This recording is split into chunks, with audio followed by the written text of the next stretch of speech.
Bienvenue Banamboka, Lelo Toza na magazine Masolo. C'est normal dès que dans le 21e siècle, en plein capital, va continuer aux Angamai. Tant que Congolais, la ligne que le peuple a se retrouvé dans ça. Devant un intérêt majeur, on doit faire taire nos intelligences. Sauvons d'abord les Congos. Dames et messieurs, bienvenue dans votre magazine Masolo. Émission politico-sociale, émission qui fait la promotion de valeurs et des idées. Aujourd'hui, nous avons reçu pour vous M. Chris Mukendi, communicateur cadre du parti AFDC du président Bati Lukwebo. Ndeko Chris, bonjour et bienvenue. Bonjour Ndeko Strak, merci pour l'invitation à Moko Alelo. N'apprécie Bandeko, téléspectateurs, Nabinope Bambote Belé. Merci. D'entrée des jeunes de Chris, Oebi Makamwezo les Galamboka na biso en tout cas nungu pe tungulu oezala ma dossier etali seni. Denis Kadima enfin investi président ya Seni.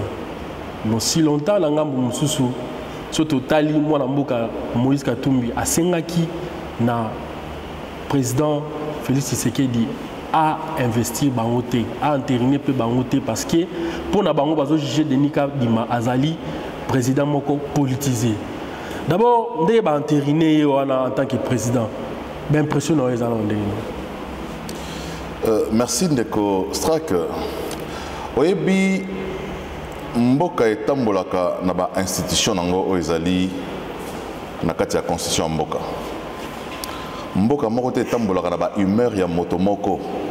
Ata so azali puissant économiquement. Mboka moko te etambolaka na ba saut d'humeur. Et c'est comme institution ezali. Moto moko te nakati ya mboka. Akoki kopekisa député national asala mosala na ye. Obi que constitution ya mboka lobi que mandat de député national ezali non impératif. Ça veut dire que monto azali député te akoki ko imposer député national te lolenge au député face à la mosala na ye. Donc député asali mosala na ye mokonzi ya mboka pe o azali garant ya constitution ya mboka o azali garant ya bon fonctionnement de l'institution okoki kopekisa asala mosala na ye te okozela mokolo yo kokoma mokonzi osala makambo lolenge ozali kobanza dans la mesure où mokonzi ya mboka ba acte aza koposer et ce qui est violé constitution en mboka te toki kotika te que moto moko boye poye azo trouver continuer na kati ya masolo moko boye te aya kolakisa mokonzi ya mboka mosala na ye aloba que il fallait qu'il au lieu que na gauche ou que na droite. Donc je pense que ezali erreur monumentale il y a part il y a moto tozo ba beta lisolo awa. Hein? Donc je pense que motomoro ta ko pekisa mokonzi ya mboka to ba institution ya mboka et ça la mosala na yango.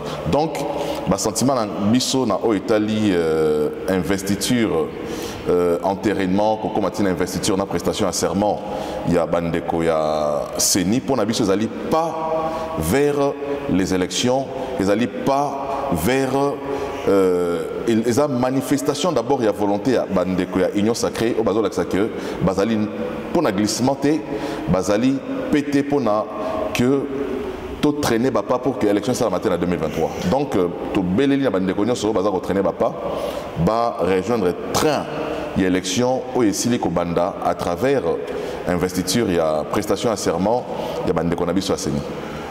Ndeko Mukendi na landi bien. Muto yozobenga mutu moko wana oyo il meurt autonani. Moi je fais allusion directement à Moïse Katumbi. Moïse Katumbi azali partenaire privilégié na bino ya union sacrée. Lelo tanga monique candidat ola Denis Kadima o azali ko l'arbitre moko douteux. Asengi na mokonzi ya mboka pona kimia pona unité ba entériner Ndeko Kadima te pona paix. Pour l'avenir politique, pour la survie et continuité à l'union sacrée. Est-ce que c'est un problème ce qui va changer un candidat. Le coup, comment ça le problème? Baluki candidat parce qu'il y a des négociations malon d'appel là qui boy. Tu banyanzela, télémela qui. Et enfin, ndeko Tshisekedi a signé quitté. Mais pour nini le combien de Kadima a boy ko ka batu nyonso a signé ngomba et puis l'équipe mbangu ti ba komi ko signer. Pourquoi ne pas changer les candidats? Ndeko partenaire privilégié à Union Sacrée Zali peuple congolais. Non, Ndeko Chris, peuple congolais a sa majorité dans l'Assemblée nationale. Ogoye ba ici kana zako koma. Les lots vont changer la langage Ndeko Chris. Là je ne suis pas d'accord avec vous. Naza okoma ici ka oyo lingi. Partenaire privilégié la muto sala pe bino boza la majoritaire les lots. Bako isa bureau mabunda basala pour Union Sacrée vanda. Jusqu'à tomber parmi. Sont aussi reconnaissants Ndeko Chris. Otuninga motuna te. Ouais na tunio. Tika na pesa biyano. Voilà, yanola. Nalobi partenaire privilégié. Il y a Union Sacrée, il y a président de la République, ils allaient peuple congolais. Peuple congolais, il y a que Félix Tshisekedi a Kataliba la ina Kabila. Balobaki, Mokondi Kataliba la wana pose son gambo kate. Et ça dit que Mokondi ayo qui mbela ya peuple. Voilà. Abomi libalo wana. OK. A lancé mbela na ba politicien nyoso ya mboka. Ba nyoso baga mbela bayaki. Pona nini parce que Mokondi tozo koma ndenge ozokatanga makanisi na robungisa makanisi. Bon, continuer la tirer donc bato wana ba mona que peuple alingaki libala ya Kabila na Tshisekedi te. Voilà. Tant bayoki siko que Tshisekedi a lancé mbela ya sika pona Union Sacrée. Moto na moto ici kazaki yemo ayete parce que il peut mbela ya peuple. Et on a lobby que partenaire privilégié à Union Sacrée ezali d'abord peuple. Na o Italie mwana mboka Moïse Katumbi. Notre rappelons awa que un individu ne peut pas remplacer les institutions de la République. Moïse Katumbi, c'est un opérateur politique. Azana ni nakati Assemblée nationale. Azana motote. Azana ni na Sénat. Azali motote. Azana ni niveau à présidence de la République. Azali motote. Donc, il y a que comme tout Congolais, il y a une proposition à Mokanda. Mais le président n'a jugement naé. Aza obligé à prendre en compte Maloba Oyo, il y a Moïse Katumbi. Moïse Katumbi a conseillé la présidence de la République. Le président a un stratège, il a un haut représentant, il a un conseiller. Ce qu'il y a un poste, il y a les Kanisi Moko, il cabinet, directeur du cabinet Bazali. Tant que vous avez des décisions politiques, il y a un lingomba politique, il y a un Kanisi Okuna. Il que motomo comme les mokanda tchanga ba réseaux sociaux tant mo souci mokondi mokanda no combien tapa na maboko boita tanga na ba réseaux sociaux ozomona. Donc je pense que initiative ndeko azwa ki wana ya komela mokonza mboka toza na démocratie to boya te ya komela mokonza mboka mais na lobi que ezalaki opportunité. Et puis na nina loba boye ndeko moi si soki aboyi libala Malinka revend dans la libala wana, ça veut dire que azala ba intérêt na kati libala wana. Olobi ki na lingi so mobilité, mobali wa betranga me kolonyoso, tout ça va se mais kasi so ba libala ngote pona nini? O na vandi ka pona bana. Ozomona. Donc Moïse Katumbi lelo avandi na kati Union Sacrée pona bana. Bana ngo ezali nini? Ba poste ministériel. Bana ngo ezali nini? Ba responsabilité na kati ya Assemblée nationale, na kati ya Sénat. Azos la paix entreprise publique. Alobi que non, Azos sang bande ko zo ki chassa sang bande ko nae pour ba yoka na soki ba longa to batikala. Bloc patriotique. On ne fait pas un chantage dans l'institution en République. Vous vous rappelez encore que Moïse Katumbi banda côté na kati Union Sacrée chantage sur chantage. Ceux qui ba simbi loi au Noël Tchani a déposé dans l'Assemblée nationale ligne rouge. Ceux qui vont aligner le robot, ligne rouge. Ceux qui vont entériner Malonda, ligne rouge. Aux ans de l'Union Sacrée, aux ans qui bénéficier de dividende de l'Union Sacrée que les rabatons nyoso, aux ans qui se comporter en opposant à l'Union Sacrée. Il y a un salaire qui me béninga na kati ya libala où ils qui FCC na cash. boza na kati ya coalition mais oza kosala opposition na kati na politique basa sumaka soki olingi eloko te soki ozo partager vision moko te na moto oza na ye ya malamu ya kosala ezali komibenda pembeni o se constituer en opposant au combattre régime wana opposition eza reconnu na kati ya constitution mboka na biso constitution eza reconnaître que moto tanga za na kati ya gouvernement azala ba casquette mibale ye moko opposant ye moko pe membre ya gouvernement ezala raté nazo na makambo ya ndeko Kadima tango zoloba ke non ezali kaka ndenge moko makambo ya Kadima na ya Ronsard Malonda ezali lokuta ndeko lokuta pona nini lokuta po congolais nyonso ayebi que Ronsard Malonda azalaki na kati ya seni banda kala ina travailler na ndeko Corneille Nanga soki lelo baza ko attribuer débâcle électoral baza ko attribuer ba fraude mususu électorale soki baza ko ba tripatouillage tant monsieur ba résultat ne ba mususu ba lobaka moto asala mosala wana ezali Ronsard Malonda to comparer Ronsard Malonda te na Kadima oyo sala ata mokolo moko te na kati ya seni oza komona donc eza contexte moko te yami balé Ronsard Malonda baponaki ye avant que loi électorale loi portant fonctionnement na organisation à CENI et à la voter dans l'Assemblée nationale ba politique nyonso bazaki unanime balobi tokoki kopona mototé avant mibeko il faut to ça nanu mibeko ne eko énumérer ba critères oyo ko sala que moto azala président ya CENI boni bino bokei nan ko cha moto sima bocha ba critères sima soki siko moto ngo obochaki déjà esika wana azako ko correspondre na ba critères te bosala lolenge boni ozomona yango bato bamena balabala balobi eloko esaki bato bamena balabala ezape eloko wana parce que baponaki moto avant mibeko ozomona eloko ya misato ezali que l'Assemblée nationale commission paritaire était là au salamate pour la makambu ya Malonda et salamate Janine Mabunda komela mbalama mokonzi ya mboka pona ko annoncer que mokolo tel tozo procéder na entérinement ya ndeko Malonda ozomona donc biloko misato wana ezalaki au préalable déjà mabe yango esalaki ba congolais bazaki na balabala. Je te rappelle qu'aujourd'hui ça fait exactement 7 jours depuis enterrement Yandeko Kadima na Kinshasa awa to na Congo mobimba omoni mouvement on a kata ville omoni citoyen mo Congolais bimina balabala le mouvement est là on se préparer dans informer au mouvement il y a makasi zoya mu pepe zoya mais justement wana ezasko initiative ya ba politique parce que mboka batamusa ngo pona ba politicien mboka batamusa ngo pona peuple alors que pour la Malonda il y avait un mouvement spontané dans la ville. Ça fait 7 jours les lots.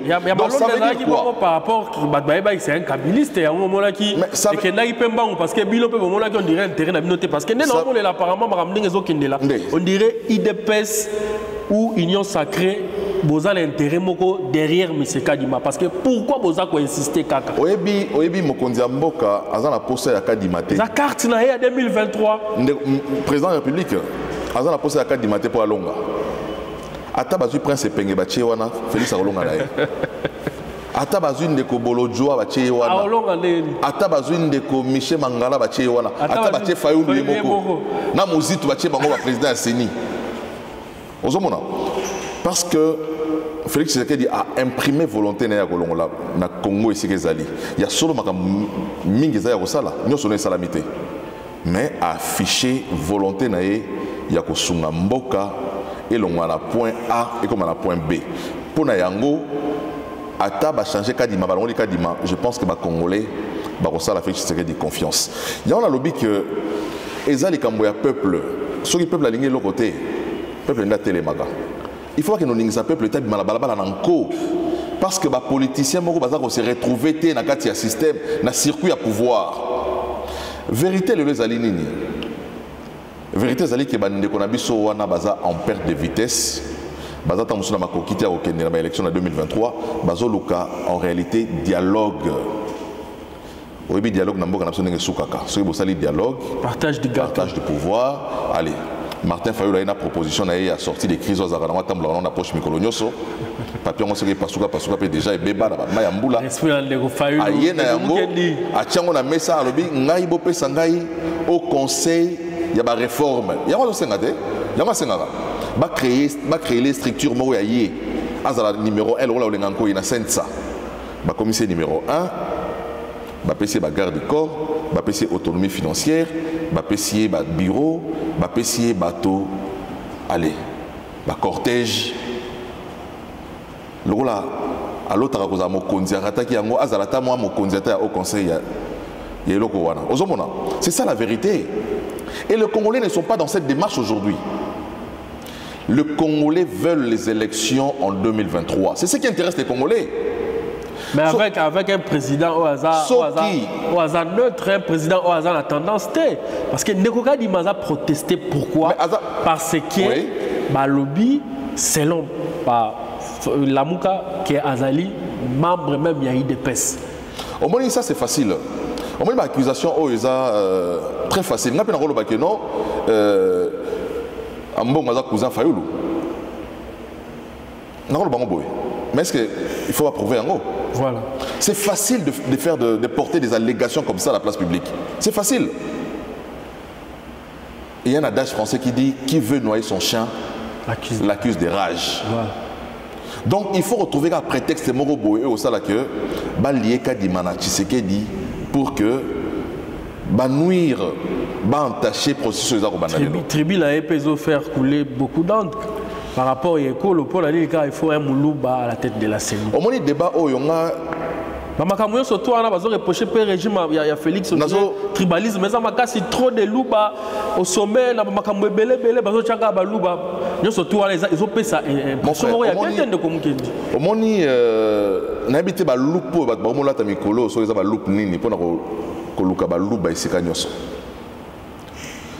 moi je serais encore d'accord pour que non moto ba tienne séquence compétente ba tia moto mususu muluba ka congolais té na mboka oyo pendant 18 ans tout le monde a école moko boy dirigeant à Congo moto ça un problème té na kati mboka oyo. Moi je ne soutiens pas le tribalisme, j'ai jamais été tribaliste moi. Biso za bano to botami na période à Mobutu ngana koli na Kinshasa awa na botami na Kinshasa voisin na biso ya Simanda ko mu Congo oya lopango ya sima kuna Mongala oya avenir sima Muswahili na ke classe école maternelle ti na sisi na université natanga na ba Congo natanga na ba Luba natanga na ba Swahili natanga na ba Tetela natanga na ba Mongo natanga na ba batonyoso bato bazo na discours à tribalisme wana ndeko eza bato oyo na habité so bakoli na Kinshasa na habité na peut-être une mentalité en gros bauti nango wapi mais na ina rappeler bino eloko moko ya moke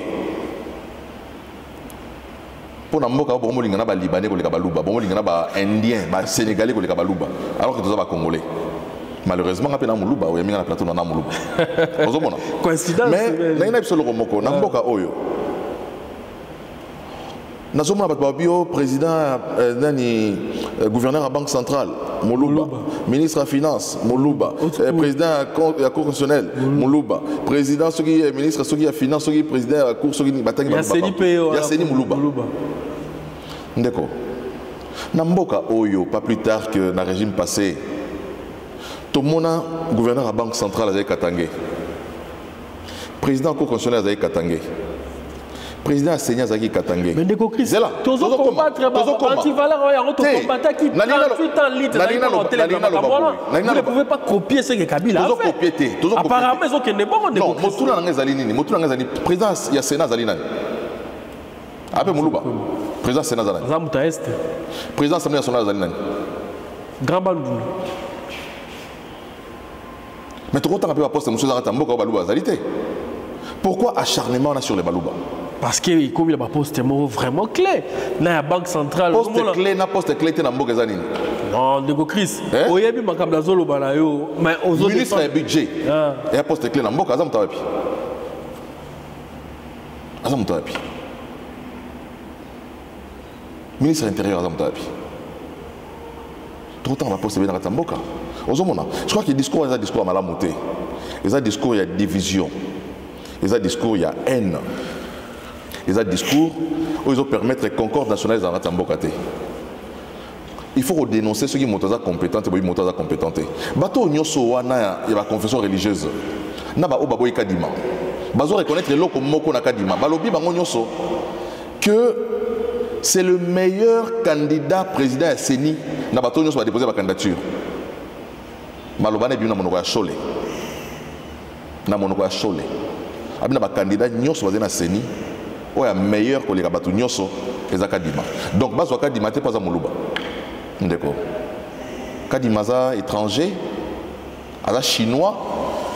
Non, je pense que il faut évoluer dans le discours Nabiso, Toza congolais, il faut prêcher par l'exemple dans le discours de tenir dans le plateau, surtout quand nous sommes surtout pour les leaders politiques. Deko Chris Mukendi. Tant aux autres, moi la mboka Moïse. Vérité na oetel maman Moïse Katumbi, c'est quoi? Voilà. Limisa. Bolandaki, secrétaire général, il y a eu des pestes. Moïse Katumbi atindele bato atindi Olivier Kamitatu na Salomon Soye Estadela baka no mona kabu ya ba solo la pour ba pesa Moïse Katumbi poste ya premier vice-président à Seni ba poste mi balé na Seni premier vice-président à Seni na poste ya rapporteur babisi kabu ya ke biso za contre Kadimate mais bo pesa biso ba poste mi balé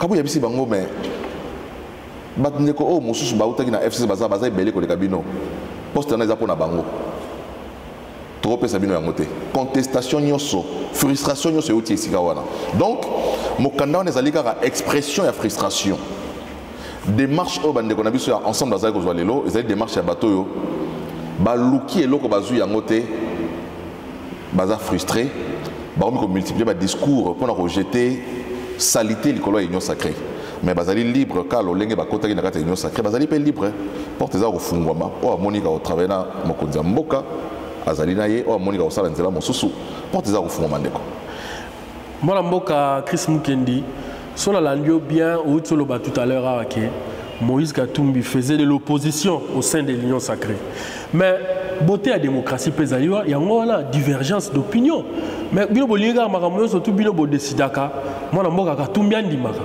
na la nuit ba frustration outil na mambo ba poste et consort mais siko auta ko annoncer consultation moko zo sala awa oyo ya kubenga ba force politique nyonso et puis ba sali bloc patriotique et là déjà ba créer déjà ba osangana FCC Kabila Fayulu la muka ba nyonso tout wana ba muzitu ba osangana pona ko contrer dictature selon bango o eza o ndeko Félix aza ko installer na kati ya mboka soki lelo mwana mboka Moïse Katumbi a se décidé à se retirer na union sacrée avenir politique ya union sacrée ezala ndeni parce que aotika vide munene aza quand même muto azo peser na union sacrée au moins tozongi na contexte à 2018 configuration au saliwana tozongi na contexte à 2018 Katumbi azaki na Tshisekedi ta Fayulu azalaki te FCC bazalaki te Tshisekedi azalaki moko azana caméra tozongi na même contexte azalaki moko malonga ki pe bango nyonso donc ça veut dire quoi?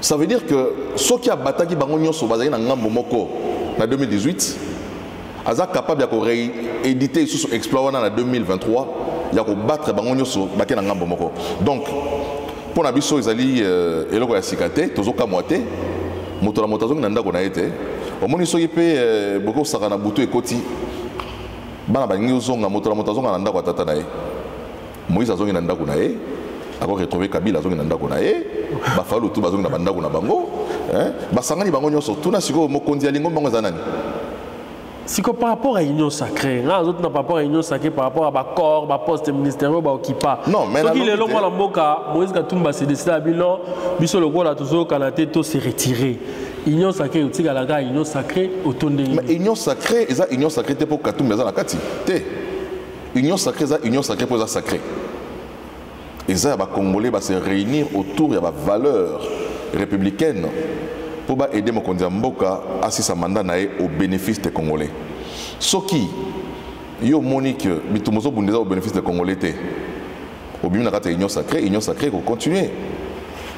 Yango na lobby que na 2018 bloc au tangi lelo bloc patriotique et bandi lelo té. Bloc wana existait en 2018. Pour bango soza ngambo moko, c'est que na ngambo ya moko. Donc ezoka musabi sote lelo pour ngai na considérer que tozongi na contexte à 2018. C'est que des moko.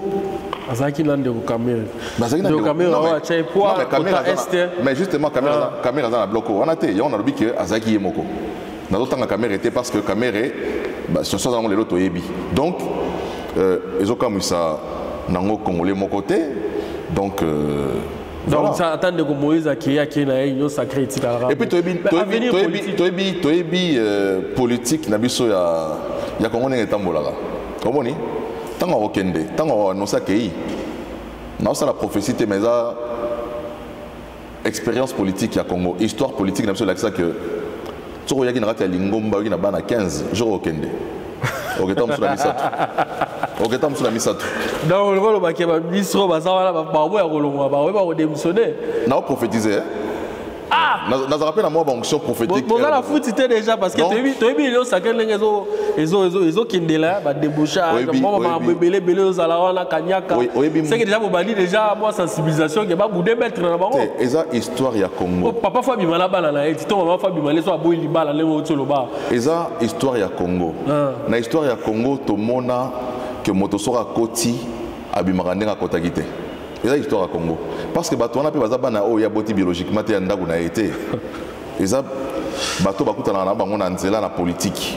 Beaucoup de bateau tambola mais ebeli bateau partager makanisi na été. Makanisi za na lelo mi bateau partager ngote ba omona que bon yé akanisi boye même surtout kanisa bongote. Donc ako kende na ye bateau ba kotika la union sacrée continue. Donc on peut dire aujourd'hui Denika Dimba choix na ye et Panzi union sacrée ils ont panzani le pour la délicatesse. Union sacrée panzanité, union sacrée zali mobimba. Bato mosunde baza frustré na union sacrée pour na ba intérêt na bango personnel, ba intérêt na bango égoïste, ou les intérêts à peuple té. Baza ki na ba posa bazo biloko mona kata union sacrée bazu yango té ba tomboki. Donc les amarambiaka Kadima n'est pas impliqué dans ce qui se passe. Je vous ai rappelé l'histoire. Oyo il y a dossier, il y a le lenge balinga qui va pesa ba poste na katia Seni. Donc ba Congolais ba la mukabai ba que ba politiciens baza obundanya so baza obunda pona bango obunda pona pepete. Les Komukendi, oyebi que yoza leader d'opinion. Bat balanda coming parce qu'à chaque fois tu tournes la ranayo, tu auras appel, appréciation, ba critique les appels militaires par rapport au ngongo lobelara. Population et les réseaux souffrir na marambo etali ram. Ram ngala mo les a parmi ba biloko oyoyo et ko kitisa topé et qu'on diminue ou bien qu'on commise un bilan et un chef de l'État négatif dans 2020. Ça parmi les adversaires, beaucoup plus parce que la population est pauvre. Mais pour la suppression de la rame, ils ont téléméla, pourquoi? Ils ont leader d'opinion. La population a souffert, il y a un courant pas si maille, tout ça, les athées. Vous aurez $1, $2, qu'on bloque l'appel, qu'on bloque le message. Pour la suppression arabe, ils ont persisté jusqu'à présent. Ndeko Srak, vous avez raison. Nous avons parmi bateaux, nous avons que RAM, il faut supprimer catégoriquement. Mais pourquoi définitivement. Pourquoi ça traîne? Garant de la nation. L'État est en train de loi à Moutoukate, so ozo kene mbangu, ozo kene vitesse, au moins obstacle freiner, on y a ti frein bamo etelebi. Té. Exactement sur ma monsu ce soir à Mangonga. Omoni, je crois que débat ça mène à l'Assemblée nationale. Le gouvernement a recueilli un point de vue à député au Bazali émanation à peuple, représentation nationale. Au Balakisi, pas si un peuple congolais dans l'Italie, Marambo Yaram. Et je pense que le gouvernement a des mesures que mettre fin définitivement à Marambo Yaram. Donc, on a Bezali Owana. Je pense que, dans lancé même dans le gouvernement, il est temps que Marambo Yaram, moi en tout cas, ballon définitivement pour que les Congolais à Joamo Pemamoke. Mais espérons, parce qu'apparemment, les Gambara, on a un vrai caractère, parce que Azolo Belangoti. En tant que garant, parce que le problème est à la juger en 2023. L'adversaire politique, ils ont parti à Ram. Vous avez raison, c'est dans la globalité à l'Ikambo. Mais en vertu, il y a parallélisme de forme, c'est un principe de droit. Parallélisme de forme et de compétences.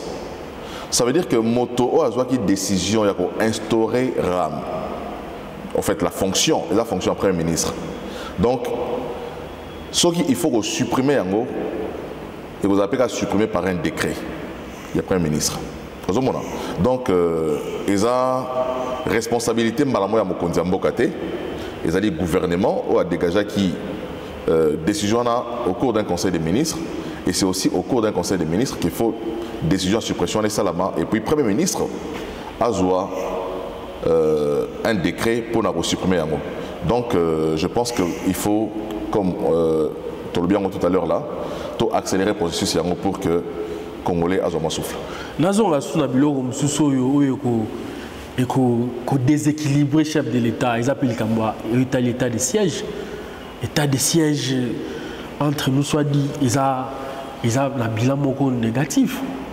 Comment expliquer gouverneur militaire FARDC, ADF, continuer à massacrer, continuer à tuer.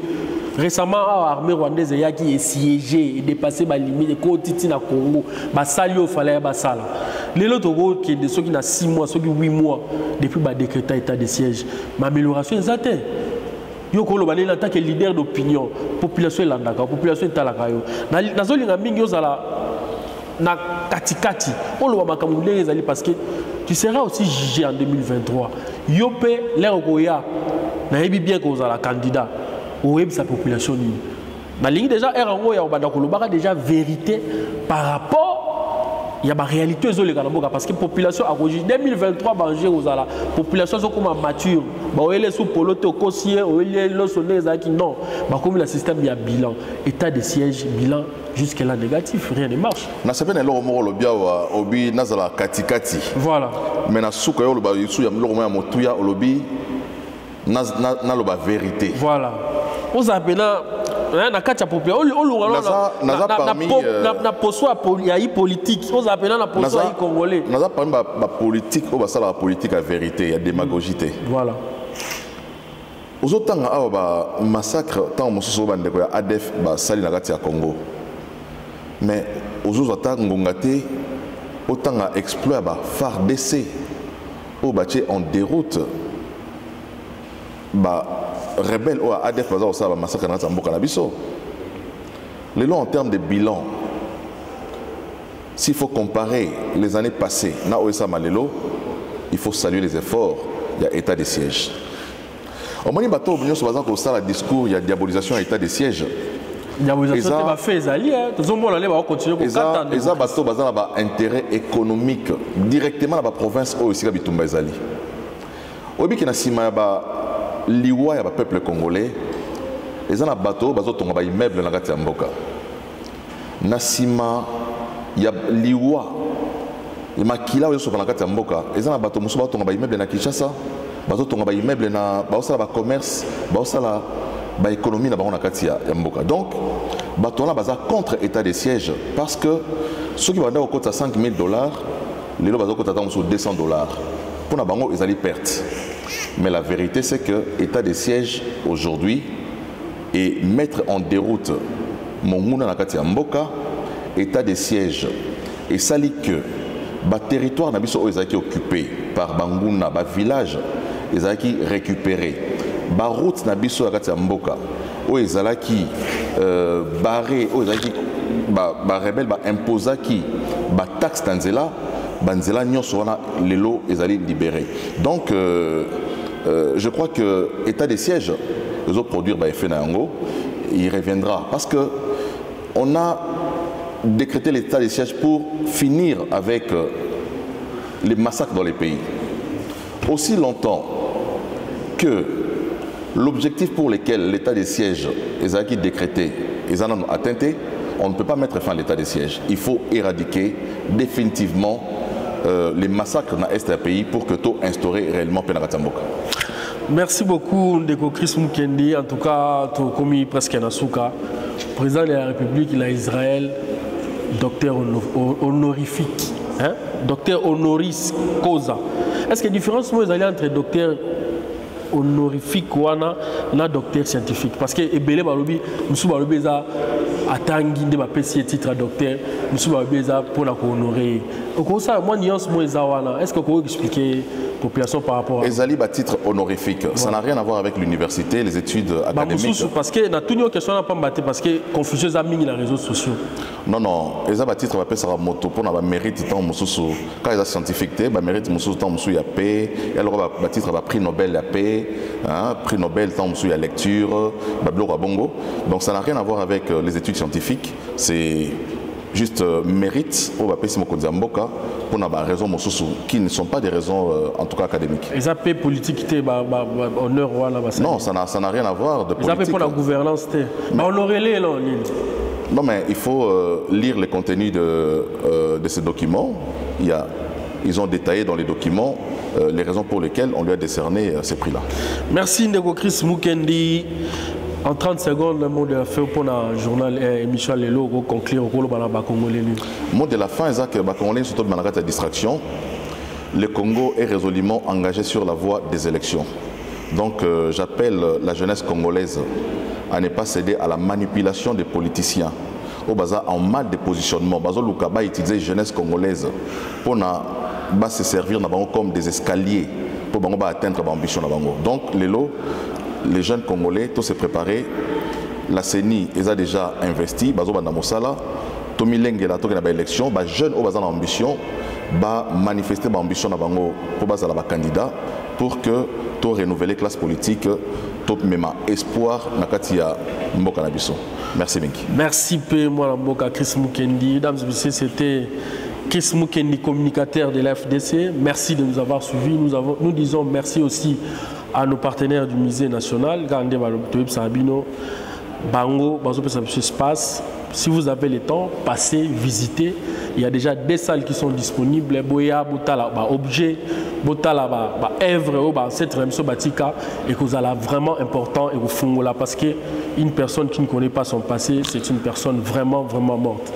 Quant à moi, je dis merci beaucoup à Michel Zolo, les grands réals. Maman Myriam Luzolo Moussala.